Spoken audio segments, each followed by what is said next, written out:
En ViaFIP existeixen diferents tipus d'enviaments de firma depenent de qui és el destinatari o destinataris que han de firmar el document.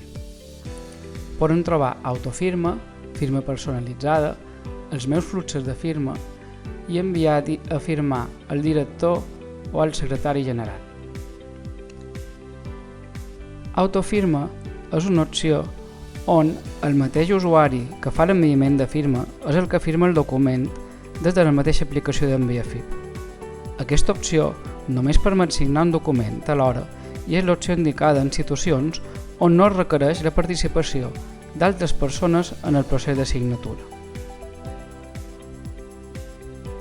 La firma al director general o secretari general és una opció que permet enviar a signar un o diversos documents al director general de la unitat orgànica on està escrit l'usuari que està emprant EnviaFIP o bé el secretari general de la conselleria on està ubicada la unitat orgànica on està escrit l'usuari. Firma personalitzada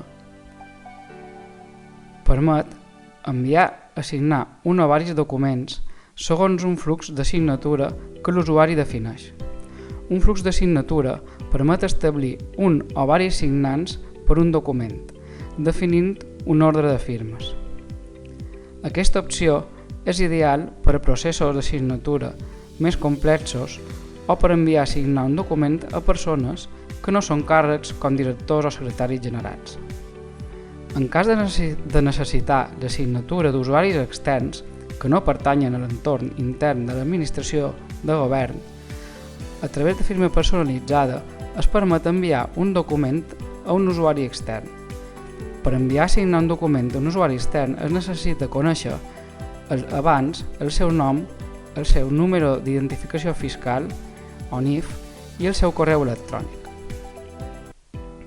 També tenim l'opció de fer firmes a partir de fluxos de firma ja predefinits. Aquests fluxos de firma són fluxos ja creats pel propi usuari. EnviaFIP permet tenir emmagatzemats fluxos de firmes que són més habituals